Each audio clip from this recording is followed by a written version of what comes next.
Welcome to another episode of Get to the Chat Room, where we get together, review movies, and just have fun doing it. So don't forget to like, share, follow, and subscribe for new content.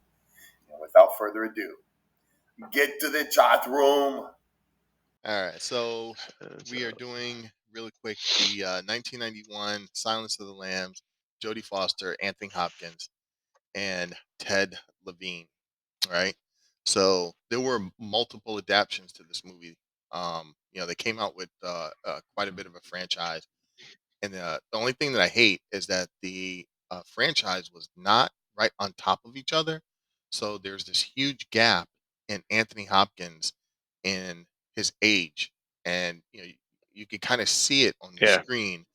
So Red Dragon is supposed to take place before the Silence of the Lambs movie takes place in the timeline, but yet Anthony Yeah. Hopkins, of It's like course, a is prequel. older.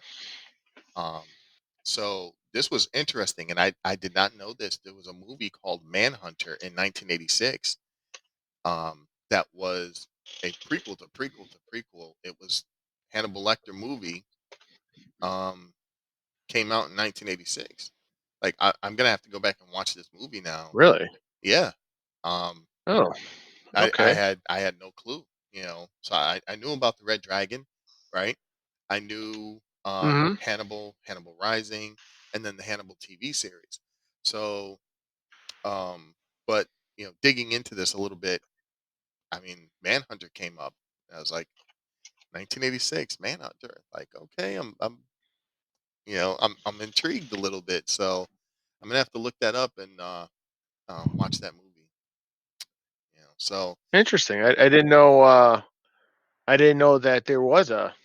Oh, okay. yeah, a pre Hannibal Lecter film. So I'm gonna add that to my to-do So list kind of thing. is it does it go through like I guess before he gets captured? Is that kind of the story it tells? I believe so. I'm not even sure. I'm not sure yet. So um, I'm gonna have to Okay. look into that, find this movie and watch it, kind of thing.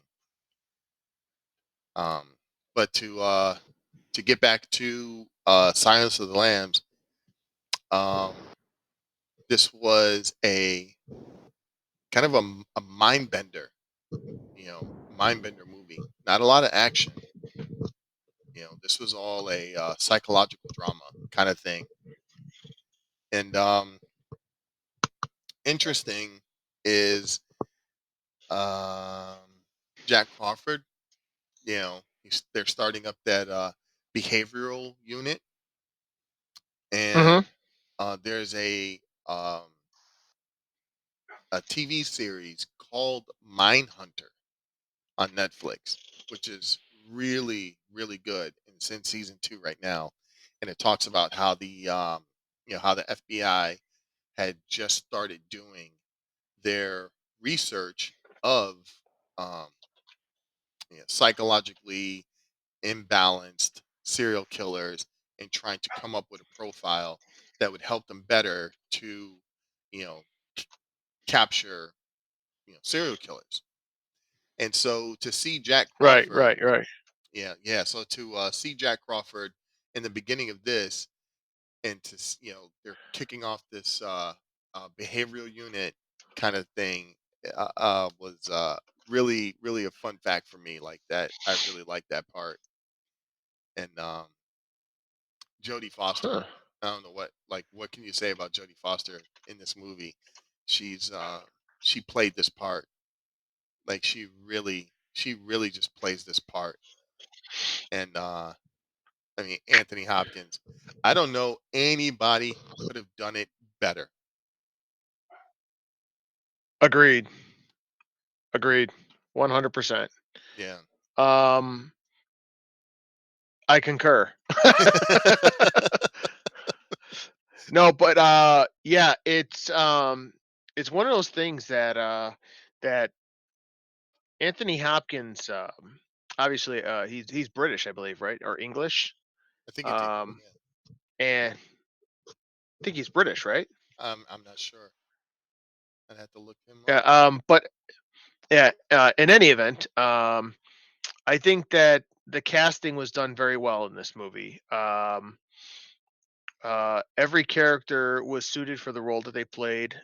Anthony Hopkins did an amazing portrayal of uh, of Hannibal Lecter, and I think that Jodie Foster, she was perfect in this role as Starling, because she had that kind of like innocent timidness, but that ambitious drive to succeed. And she did that very well.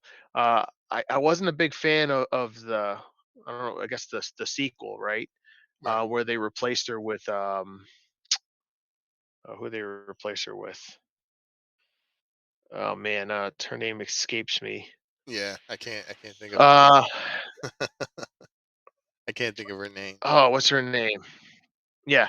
Um yeah. Well, the person they replaced her with, it was one of those things that though she did a good job, Julianne Moore. Okay. Um though she did a good job, it was just one of those things that the whole reason why Jodie Foster's character worked was because of her that innocent charm, you know? And like you had mentioned before, the psychological uh this movie was about messing with your head and kind of like the behavioral influences that the world can have on you and people like Hannibal can have on others. And um it just Julianne Moore's character just seemed too, I don't know, just too out of place. After you've already established Starling to be Jodie Foster, you would want to see her in that role Yeah. and see how she has developed. Right. So I think the portrayal that Julianne Moore gave was almost like too aggressive, too Exactly. assertive, and Exactly. Jodie Foster would have I think would have delivered it a little bit better. And So that is what I got. I got that same feeling as if she did play it a little too aggressive and kind of hmm I don't want to say it took away from the character, but it compiled it. It's like it added too much to her, and she didn't need to be that person.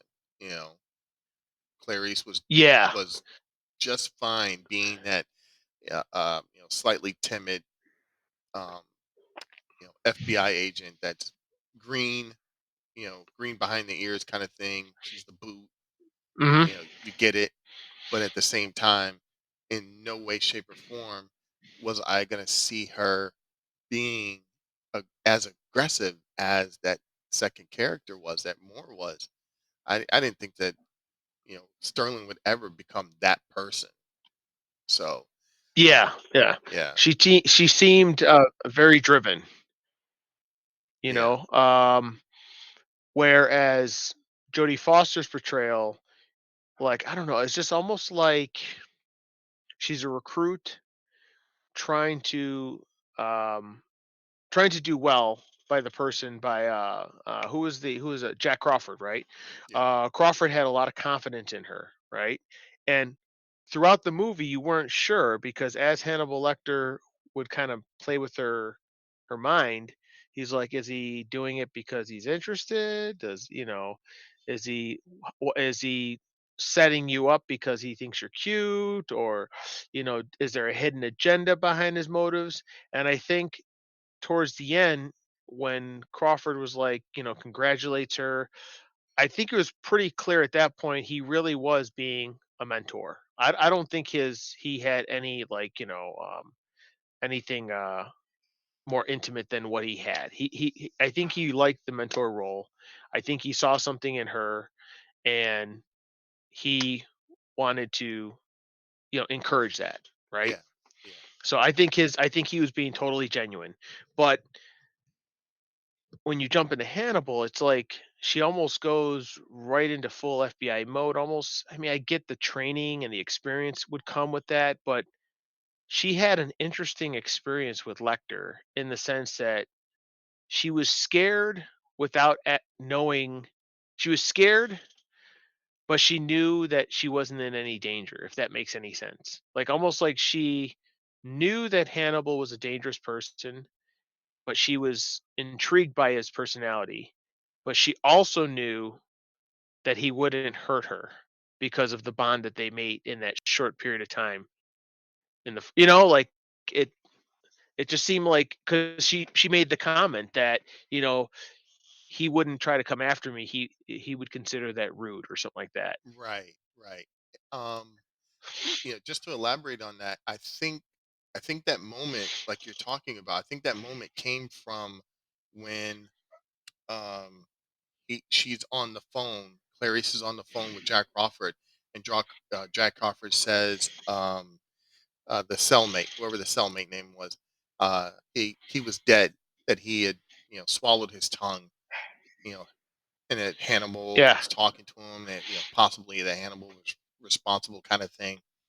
Um, so I think in somewhere in the back of her mind, without saying it out loud to Jack, she just kind of thought to herself, "I wonder if it was payback for what he did to me." If Hannibal tortured Okay. him all night because of what he did to me, and if that's the case, then yes, that 100% makes sense. Is that he did it for Clarice? And Right. I want to say, um, I don't want to go into the other movies, but going into the other movies, you do kind of see that respect that Hannibal has for her, because he does, he, he has this moment where he's he's about to chomp on her face, and he's just like, "Arr, mm, mm," you know.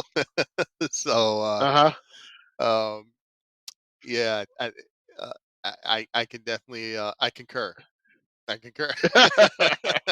I I think- think the music. I was listening to the music of the movie from start to finish, right? And I thought that Howard Shore was the one who did the music for the movie, which is known for like Lord of the Rings, The Aviator. So obviously, clearly a well-known composer.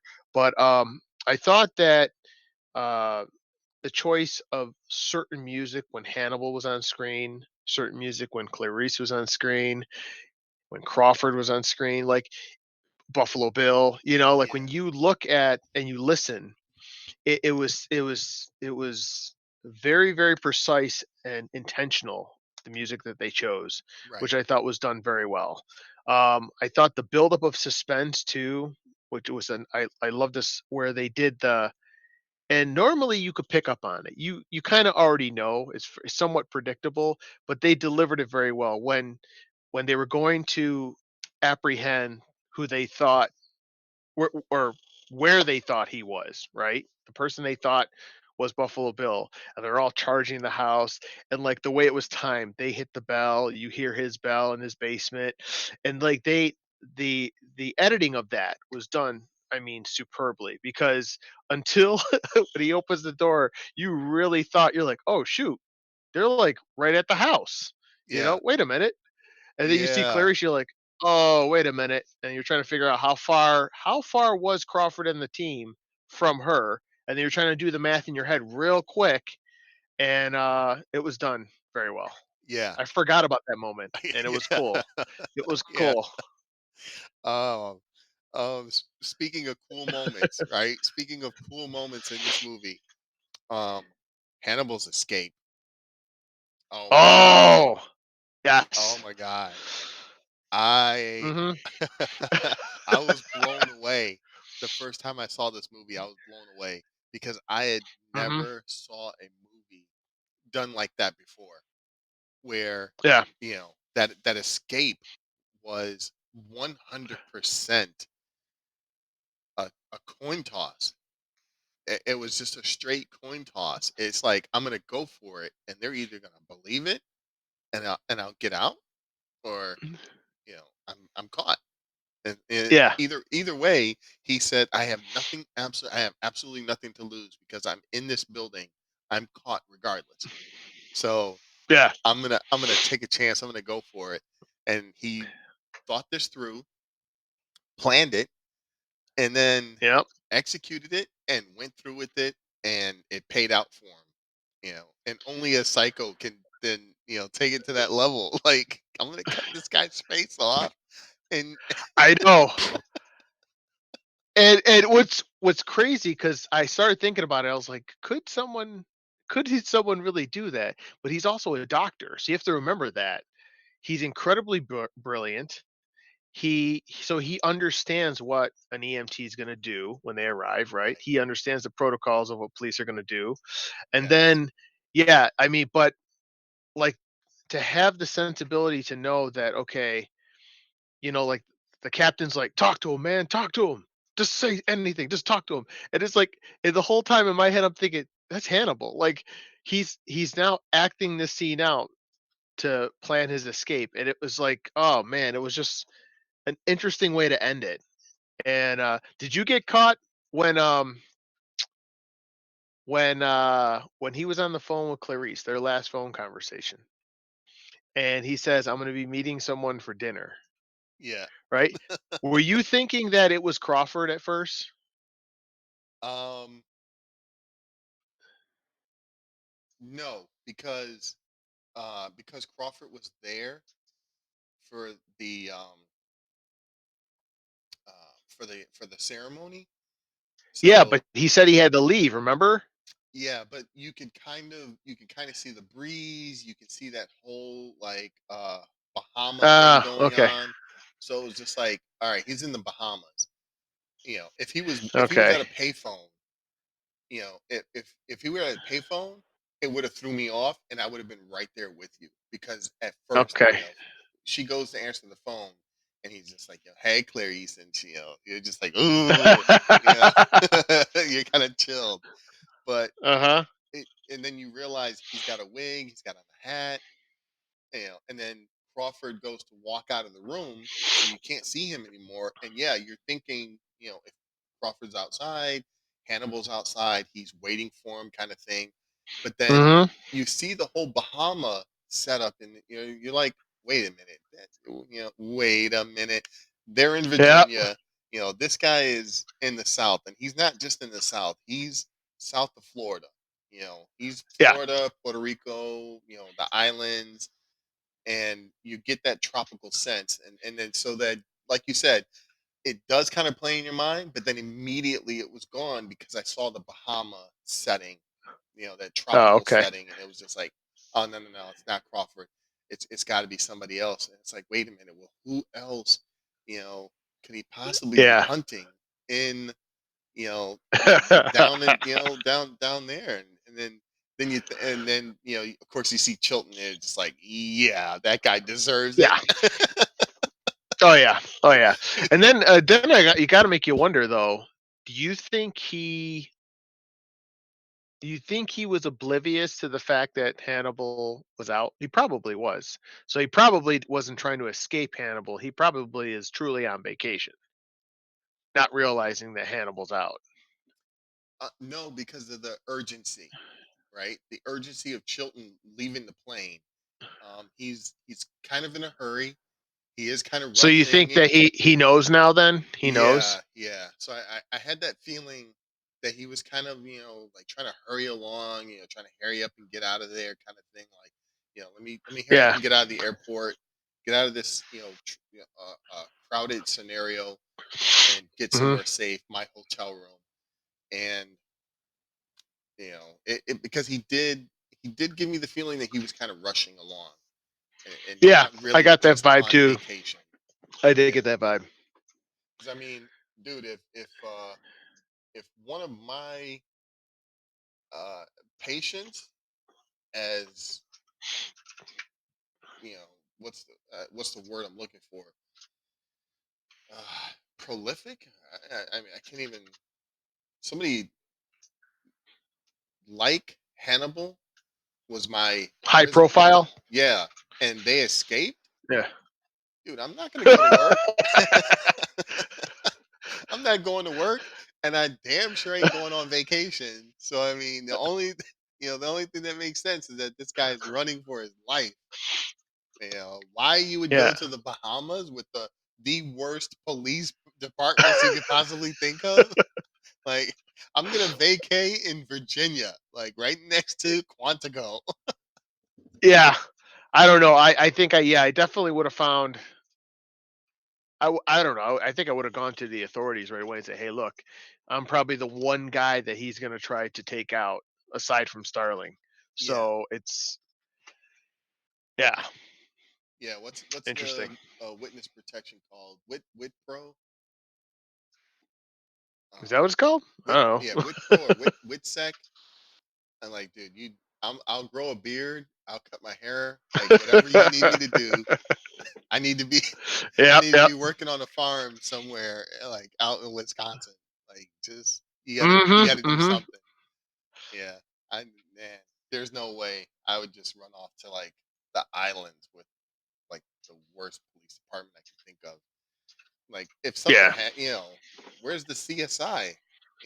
They gotta mail Mhm. this stuff off. There's no way they're gonna help me in a bad situation, dude. I would be vacationing at Quantico. Like, I'm the, Well, what's interesting is that what's weird is that you would think that he would leave the country. So why would you leave the country? yeah, Like my first thought would be, okay, well, his best chance of surviving would be to leave the United States, to leave the country, right? right, So why would you put yourself in a position to leave the country where now, yeah, you don't have the protection of the US military or even law enforcement. So, yeah. Not a good call for a person that calls himself a doctor. mhm. You know, Mhm. but I know this was a last minute pick and um, great selection, by the way, great selection. Because now I'm intrigued about this 1986 film Manhunter, and Yeah, no, I have to look that up. I put that down here. I'm gonna have to look that up. It's called Manhunter. yeah, yeah, 1986. So if you 1980s. find it and you throw it into the account, let me know so I can watch it because I'm really intrigued about this right now and kind of want to revisit Silence of the Lambs. Watch this movie and have a little more insight because the It, TV it's series I did not like the TV series. It was okay, but uh, yeah. you know the FBI agent Well, that was chasing Hannibal, he went a little too. He went full retard. Okay, Tropical Thunder. you, you never go full You never retard. go full retard. he went he went full retard in that movie, and it was just like, dude, are you eating liver and Chianti with fiber beans? Like, what are you doing? Yeah, he just went too far for me. Yeah, Oh, it's funny that you met. It's funny that when you think about these movies from past generations and current, and you think about those moments that stick with you. You may not remember the movie of Silence of the Lamb, but you remember the "Hello, Clarice." You like remember those lines, right? yeah, And it's amazing how movies can, like that's what separates good actors, like great actors, the way they deliver certain lines, and yes, that's what I forgot about. I often forget about these in a lot of the movies that we've been reviewing is you forget how well some of these actors delivered their portrayal of a character, yes, how much they sold it. It's like, yes. man, Anthony Hopkins, top notch. Oh yeah, oh yeah. That guy, top notch right there. There's no mistaking. There's no mistaking. The level of performance that this guy delivers in all of his movies. I mean, I honestly can't say that I've watched anything of Anthony Hopkins and I didn't like him. You know, Hmm. Hmm. often you see movies and you're just like, I didn't care for him in this movie. Oh, I didn't care for him in that movie. Dude, Anthony Hopkins is just, you know, he's that guy kind of thing. So yeah, Yeah, he's English. Yeah, I was Yeah, just he's I English. had to Google that, and he's a Welsh. I don't know what that means, but he's a Welsh actor somewhere in Britain. So I'm gonna go ahead and say a 9 out of 10 for me on Silence of the Lambs. Same here. I give it a 9 out of 10. Yeah, Clarice Sterling, played by Jodie Foster, phenomenal. Ted Levine, he plays Buffalo Bill, and holy crap, that guy, he was scary. You know. And then of course, Anthony Hopkins, Hannibal Lecter. What can you say about him?